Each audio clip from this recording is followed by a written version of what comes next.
Il existe une action sur le CAC 40 que la plupart des gérants de fortune détiennent, que les analystes adorent et que tout le monde trouve magnifique.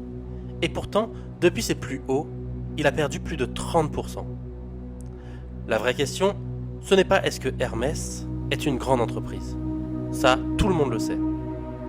La question c'est, est-ce qu'à ce prix, aujourd'hui, c'est un bon investissement ?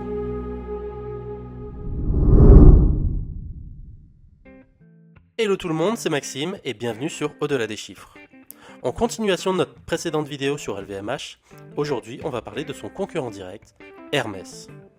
Et je vais être direct avec vous. C'est sans doute le dossier le plus polarisant de tout le CAC 40. D'un côté, des fondamentaux qui font rêver, de l'autre, une valorisation qui fait peur. Alors dans cette vidéo, on va faire une analyse honnête avec les résultats 2025, les résultats du premier trimestre 2026, publiés il y a de ça quelques semaines. Le business model dans le détail, les avantages compétitifs, les risques et la valorisation avec plusieurs scénarios. Évidemment, je le rappelle, cette vidéo n'est pas un conseil en investissement. Le but, c'est de comprendre les chiffres. Parce que, au-delà du mythe, il y a une mécanique économique. Et cette mécanique, on va la décortiquer ensemble. D'abord les faits. Hermès vient de publier ses résultats annuels 2025. Et franchement, pour un contexte économique aussi compliqué, c'est une performance remarquable. On a un chiffre d'affaires de 16 milliards d'euros, en hausse de 9% à taux de change constant et de 5,5% en données publiées. Le groupe bat les attentes des analystes au quatrième trimestre avec 10% de croissance organique. La marge opérationnelle courante est de 41% des ventes. 41%. Pour vous donner un ordre de grandeur, LVMH est à 22%. C'est le niveau de rentabilité d'un modèle économique sans équivalent dans le secteur. Pour que ce soit bien clair, la marge opérationnelle, c'est la part de chaque euro de vente qui reste après avoir payé tous les coûts de production et de fonctionnement. 41%, ça veut dire qu'Hermès garde 45 centimes pour chaque euro gagné avant impôt. C'est exceptionnel. Le résultat opérationnel courant, lui, est de 6,6 milliards d'euros, avec un bénéfice net de 4,5 milliards d'euros, et en très légère baisse de 1,7%, mais uniquement à cause d'une surtaxe exceptionnelle de 330 millions imposée par l'État français aux grandes entreprises. Hors retraitement de cette surtaxe, le bénéfice net progresse de 5,5%, exactement au rythme des ventes. Le free cash flow disponible, ajusté, est de 3,9 milliards d'euros. La trésorerie nette retraitée est de 12,8 milliards d'euros. Hermès est assis sur un matelas de cash colossal, sans dette significative. Pour que tout le monde comprenne, le free cash flow, c'est l'argent que l'entreprise génère vraiment après avoir payé ses investissements. 3,9 milliards, c'est l'argent disponible pour verser des dividendes, racheter des actions ou simplement le garder en réserve. Le point clé, la marge à 41% ne faiblit pas. C'est le signe d'un pricing power sans équivalent. Quand les concurrents réduisent leur marge pour tenir leur volume, Hermès ne bouge pas d'un centimètre. D'un point de vue investisseur, les résultats 2025 confirment la solidité structurelle du modèle. La légère baisse du bénéfice net est purement fiscale et non récurrent. Le free cash flow à 3,9 milliards et la trésorerie nette à 12,8 milliards donnent à Hermès une liberté d'allocation de son capital qui est totale. Maintenant, regardons les résultats du premier trimestre 2026 qui viennent d'être publiés. Et c'est là que ça devient intéressant. On a un chiffre d'affaires de 4,1 milliards d'euros, en hausse de 6% à taux de change constant, mais en recul d'environ 1,4% en données publiées, à cause d'un effet de devise défavorable de 290 millions d'euros. Alors c'est bon ou c'est mauvais ? En données réelles, donc hors effet de change, Hermès continue de croître à 6%. Le marché avait cependant anticipé une hausse de 7,1%. Donc oui, il y a une légère déception sur le chiffre brut. Et l'action a donc pris moins 10% le lendemain de cette publication. Pour ceux qui découvrent, le taux de change constant, ça veut dire qu'on retire l'effet de variation de monnaie étrangère. Si le dollar ou le yen baisse par rapport à l'euro, les ventes d'Hermès aux États-Unis ou au Japon valent moins en euros, même si elles ont vraiment augmenté en volume. C'est un mécanisme, pas une perte commerciale. Regardons maintenant la géographie. L'Amérique progresse de 17%, c'est exceptionnel. Le Japon est à plus de 10%, l'Europe hors France est également en hausse de plus de 10%. Seules deux zones reculent. La France, avec moins 3%, pénalisée par le ralentissement du tourisme de luxe depuis les tensions géopolitiques, et le Moyen-Orient, à moins 6%, qui concentre l'essentiel des impacts directs du conflit. C'est la plus faible croissance organique d'Hermès depuis la pandémie de 2020.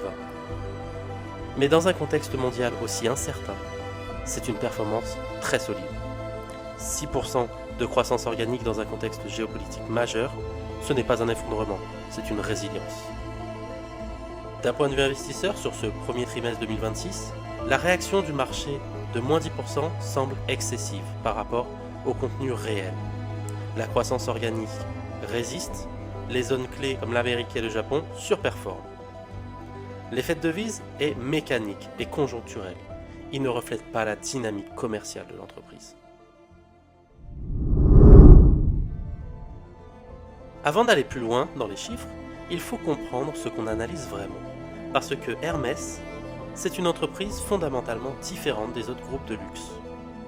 Fondée en 1837 comme Sellier Harnacher, l'entreprise n'a pas fait de pivot stratégique. Elle n'a pas racheté 70 marques, elle a fait exactement la même chose pendant 187 ans. Des objets d'exception fabriqués à la main par des artisans français. Aujourd'hui, le chiffre d'affaires est réparti ainsi. Avec 44% des ventes centrées sur la maroquinerie et la sellerie, c'est le cœur, avec les sacs comme Birkin, Kelly, Constance. Les vêtements et les accessoires représentent 28%, la soie et le textile 6%, les parfums et beauté 3%, l'horlogerie 3%, et d'autres métiers, comme les bijoux et l'art de la table, pour le reste. Ce qui rend ce modèle unique, c'est l'intégration verticale quasi totale. Hermès possède ses propres tanneries pour contrôler la qualité du cuir dès la source, ses propres ateliers de production, avec plus de 20 maroquineries organisées autour de 10 pôles régionaux en France, 75% des objets sont fabriqués en France et 55% dans un atelier interne exclusif. Et le réseau de distribution repose exclusivement sur des boutiques en propre, sans revendeurs tiers pour des produits phares. Pour que ce soit clair, l'intégration verticale, ça veut dire qu'Hermès ne sous-traite presque rien. Là où une marque classique achète ses matières premières à un fournisseur, les fait fabriquer dans une usine externe et les vend dans une boutique multimarque, Hermès fait tout en interne. C'est beaucoup plus coûteux, mais à terme, ça donne un contrôle absolu sur la qualité et l'image. Il faut comprendre que Hermès ne fabrique pas des sacs. Hermès fabrique de la rareté. Et ça, c'est un actif qui ne s'imite pas.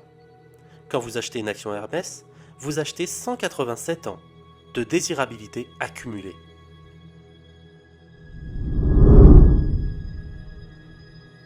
Parlons du produit qui symbolise le mieux ce modèle, le Birkin. Un Birkin de base démarre à 10 000 €. Les pièces remarquables peuvent atteindre plusieurs dizaines, voire centaines de milliers d'euros sur le marché secondaire. Mais ce que peu de gens savent, c'est que Hermès produit délibérément moins que la demande. Ce n'est pas une contrainte, c'est une décision stratégique. Les listes d'attente existent depuis des décennies. Et pourtant, Hermès ouvre de nouvelles maroquineries en France à un rythme régulier, sans jamais saturer le marché. Pour faire face aux droits de douane américains, Hermès n'a pas délocalisé. Il a augmenté ses prix aux États-Unis d'environ 5 à 7%. Et les ventes américaines ont malgré tout progressé de 17% au premier trimestre 2026. C'est la définition pure du pricing power. Pour rappel, le pricing power, ou pouvoir de fixation des prix, c'est la capacité d'une entreprise à augmenter ses prix sans perdre ses clients. La majorité des entreprises ne peuvent pas le faire. Si elles augmentent leurs prix, leurs clients partent chez les concurrents. Hermès n'a pas de concurrent direct, donc elle peut augmenter et les clients restent. C'est un avantage économique considérable. Quand une entreprise peut augmenter ses prix sans perdre ses clients, elle n'est plus sur une industrie normale. D'un point de vue investisseur, la rareté organisée d'Hermès crée un effet d'attente qui renforce la désirabilité, plutôt que de la détruire. C'est l'exact opposé du luxe aspirationnel, qui doit faire des promotions pour soutenir ses volumes.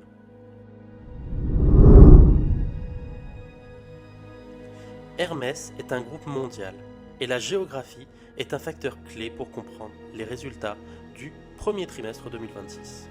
L'Amérique du Nord confirme son rôle de moteur principal avec 17% de hausse à taux constant au trimestre 1. C'est là qu'Hermès investit le plus avec le rachat d'un complexe immobilier près de Rodeo Drive pour 400 millions de dollars et des ouvertures de boutiques à Nashville et Scottsdale. Le Japon est solide, à plus 10% malgré un yen faible. L'Asie-Pacifique, hors Japon, ralentit, avec une performance de plus 2%. La Chine reste poussive, contrairement aux attentes des rebonds rapides. Le Moyen-Orient recule de 6%, directement impacté par le conflit régional avec les fermetures temporaires des points de vente dès mars 2026. La France, elle, est à moins 3%, le tourisme de luxe ayant souffert des tensions géopolitiques. Bonne nouvelle structurelle, Hermès ne dépend pas d'une zone unique. L'Amérique peut compenser le Moyen-Orient, le Japon peut amortir les ralentissements chinois. La diversification géographique est le premier amortisseur de risque d'Hermès. D'un point de vue investisseur, l'exposition directe au Moyen-Orient est limitée. Le vrai risque est indirect. Si le conflit dure et fait remonter l'inflation via le pétrole, c'est la confiance des consommateurs aisés mondiaux qui peut se détériorer. C'est la variable à surveiller sur les prochains trimestres. La vraie question, ce n'est pas est-ce que Hermès est une belle entreprise. C'est pourquoi personne ne peut la remplacer. Le MOAT, ou fossé économique, c'est la capacité d'une entreprise à protéger sa position contre ses concurrents. Plus le fossé est large, plus il est difficile de la copier ou de la dépasser. Premier avantage, c'est la désirabilité accumulée. Un carré Hermès, un Birkin, un Kelly, ce ne sont pas des produits, ce sont des symboles. Ça se construit sur des décennies et ça ne s'achète pas avec du marketing. Deuxième avantage, le pricing power absolu. Hermès augmente ses prix d'environ 5 à 6% par an depuis des années. Et les clients continuent d'acheter. C'est la forme la plus pure du pouvoir économique. Troisième avantage, l'intégration verticale. Comme on l'a vu plus tôt, en contrôlant toute sa chaîne de matières premières, de production artisanale, distribution, Hermès maîtrise sa qualité et son expérience client de bout en bout. Impossible à reproduire rapidement. Quatrième avantage, le modèle familial. Aujourd'hui, environ 66,7% du capital et plus de 76% des droits de vote sont entre les mains de la famille Hermès, regroupée dans la holding H51. Pas de pression trimestrielle des actionnaires institutionnels et une vision sur 50 ans, pas sur 4 trimestres. Le droit de vote, c'est le pouvoir de décision dans l'entreprise.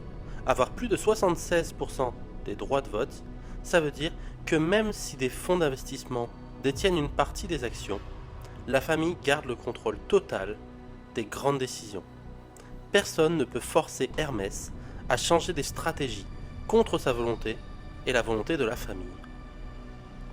Cinquième avantage, la trésorerie nette. Pour rappel, elle est de 12,8 milliards d'euros.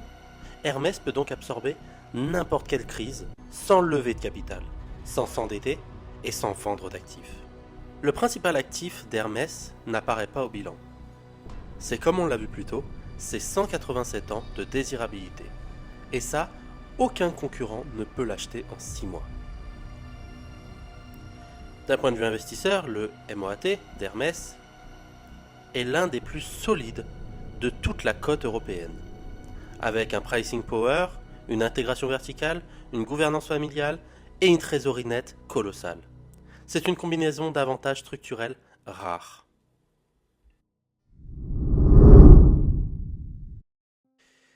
Même le meilleur modèle économique du monde a des risques. Et les ignorer serait une erreur. Premier risque, la valorisation elle-même.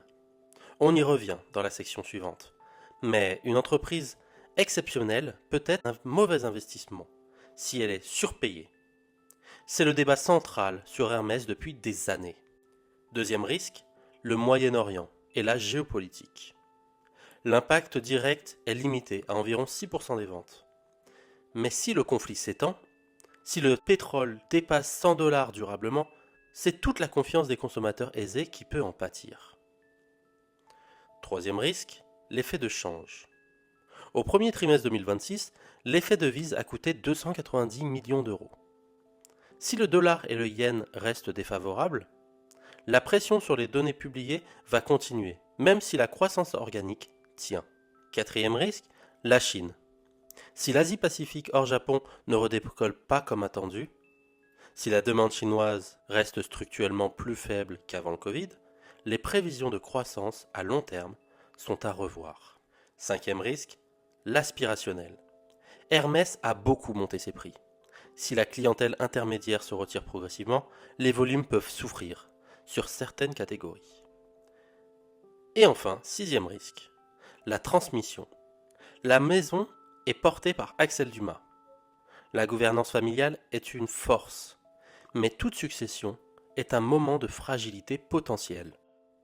D'un point de vue investisseur, le risque de change est le plus immédiat en 2026. Il est mécanique, mesurable et difficile à contourner.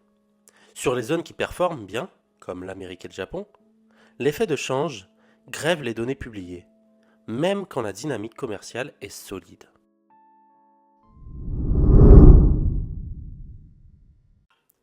Comme on l'a vu sur la précédente vidéo sur LVMH, une grande entreprise n'est pas forcément une grande action. La qualité du business ne protège pas contre une mauvaise entrée. Parlons donc valorisation. C'est là que les avis divergent le plus. Le contexte. Hermès cote aujourd'hui autour de 1640 € l'action au moment où je tourne cette vidéo. C'est une baisse de plus de 40% par rapport à son plus haut historique, atteint début 2025, autour de 2950 €. L'objectif de cours moyen des analystes est de 2155 €, soit un potentiel de plus 30% à 12 mois. Et 14 analystes sur 14 recommandent l'achat. Mais le PER reste élevé, autour de 50 à 50 fois les bénéfices attendus. C'est cher, très cher même pour Hermès. Pour rappel, le PER, le Price Earning Ratio, c'est le prix que vous payez pour chaque euro de bénéfice de l'entreprise. Un PER de 50, par exemple, ça veut dire que vous payez 50 € pour avoir droit à 1 € de bénéfice annuel. En comparaison, une entreprise industrielle classique se négocie autour de 10 à 15 fois les bénéfices. 50 fois, c'est le niveau réservé aux entreprises dont on croit que les bénéfices vont continuer à croître très fortement et très longtemps. D'où le débat central de cette vidéo. Alors, pour analyser tout ça, on va construire 3 scénarios.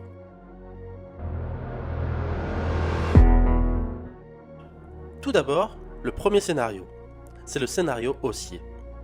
Dans ce scénario, le conflit au Moyen-Orient se stabilise sur quelques mois, la Chine amorce un vrai rebond au deuxième semestre 2026, l'effet de devise s'atténue avec un dollar plus faible, et la croissance organique revient aux alentours de 8 à 10% en rythme annuel.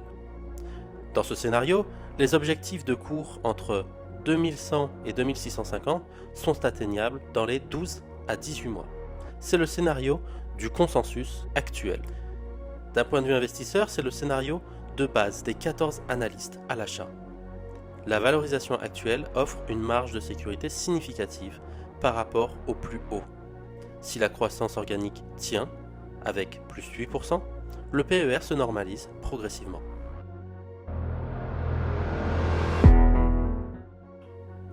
Deuxième scénario, plus neutre. Dans ce scénario, la croissance organique reste autour de 5 à 6%. L'effet de devise continue de peser, La Chine ne redécolle pas vraiment, le Moyen-Orient se stabilise, mais les flux touristiques mettent du temps à revenir. Dans ce scénario, le rendement vient essentiellement du dividende et d'une lente revalorisation. L'action navigue entre 1600 et 2000 euros.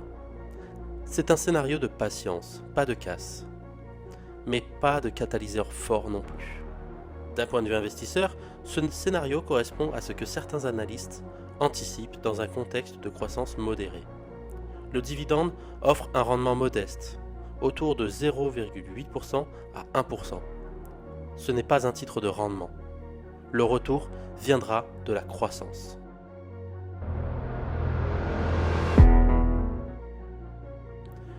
Et enfin, troisième scénario, cette fois-ci scénario baissier. Dans ce scénario, le conflit au Moyen-Orient s'étend. Le pétrole passe durablement au-dessus de 100 $, l'inflation repart, la confiance des consommateurs aisés se détériore globalement. La croissance organique tombe aux alentours de 2 à 3%. Dans ce scénario, la pression sur le PER continue et le titre peut tester des zones de support autour de 1500 à 1550. Même dans ce cas, le bilan de Hermès lui permet de traverser la tempête sans fragilité structurelle. D'un point de vue investisseur, même dans ce scénario, le plus pessimiste, Hermès ne risque pas de détresse financière. La trésorerie nette de 12,8 milliards est un coussin exceptionnel. Le risque est celui de la valorisation, pas de la solvabilité. Forcément, après une vidéo sur LVMH, on se pose la question, lequel des deux choisir? La comparaison est inévitable, alors autant la faire honnêtement. LVMH, avec un chiffre d'affaires autour de 80 milliards, une diversification extrême avec 75 marques et 5 divisions, une marge opérationnelle à 22% et un PER autour de 18 fois. Hermès, lui, chiffre d'affaires de 16 milliards, concentration sur un seul métier, marge opérationnelle à 51% et un PER autour de 50 à 55 fois. Ce ne sont pas deux investissements qui se comparent directement. Avec LVMH, vous achetez de la diversification, du volume, un management éprouvé, à prix raisonnable. Hermès, vous achetez la qualité absolue, la rareté, un MOAT inégalé à un prix qui nécessite de la conviction. Il n'y a pas de bonne réponse universelle. Ça dépend de votre horizon, de votre tolérance au risque de valorisation et de ce que vous pensez du pricing power à long terme, du luxe absolu. LVMH, c'est une diversification à prix raisonnable. Hermès, c'est une qualité absolue à prix de conviction. D'un point de vue investisseur, les deux dossiers peuvent coexister dans un portefeuille. LVMH pour la base et Hermès pour la conviction qualité. Mais il serait intellectuellement malhonnête de dire que le PER de 50 fois d'Hermès ne représente pas un risque à court terme, même pour la meilleure entreprise du secteur.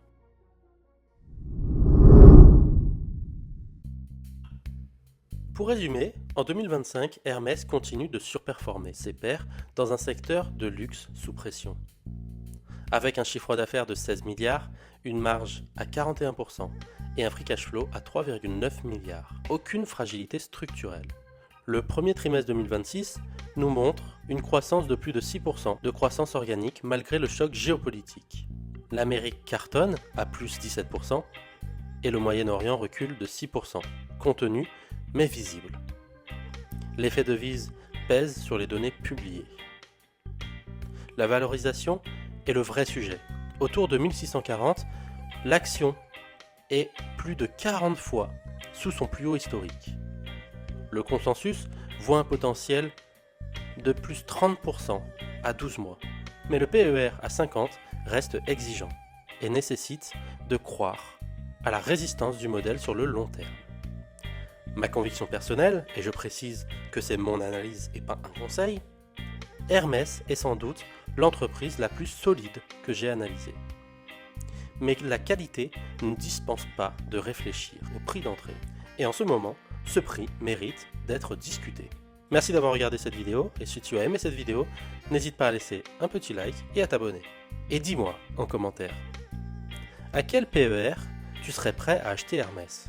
50 fois, 40 fois, 30 fois ou jamais. On se retrouve très vite sur Au-delà des chiffres. Et n'oubliez pas, en investissement, même la meilleure entreprise du monde peut être un mauvais investissement si vous la surpayez. La question n'est pas est-ce que Hermès est exceptionnel, la question c'est est-ce que à ce prix, elle l'est encore pour vous.